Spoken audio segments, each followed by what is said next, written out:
There are two things really Renaldo Wynn and I have in common. One, we're both built like Mack trucks.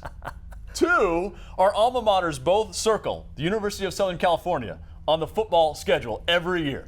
You're a Notre Dame grad. Talk about Notre Dame versus USC and what it means. Throw all the stats out the window, Jeff. Doesn't matter what you've done.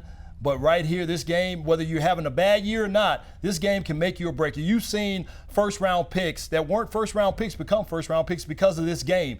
And I know even so well as a player, you may not know this, but this rivalry got started because of the wives. Gwen Wilson, who is the athletic director for USC, his wife ended up talking to New Rockney's wife.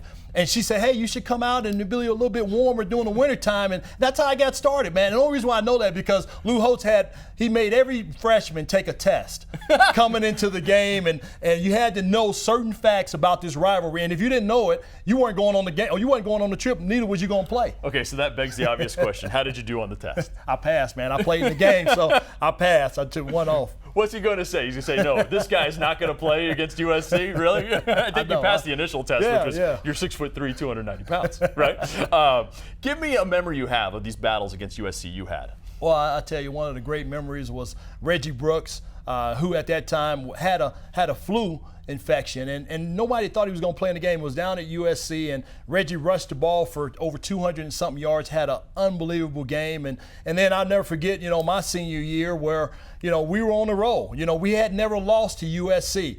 But my senior year, it ended on a bad note because we ended up losing a close game in overtime to USC. And it was the last game of my senior year. And I tell you, man, it was the worst thing. It felt like I had lost my best friend in that game. So these games mean something to every player that's played. I know USC, they're looking at their situation. And this could be a great momentum builder for us, but for them, but then also for us. Tommy Rees, I think he has to make sure that, he keeps his poise in the pocket. He can throw with the best of them as long as he keeps his poise and makes sure that he makes those great decisions downfield. Neither team is in the top 10, but that does not diminish the greatest intersectional rivalry in all of college football. He's Renaldo Wynn. I'm Jeff Fischel. You're watching the Notre Dame Football Report on the ACC Digital Network.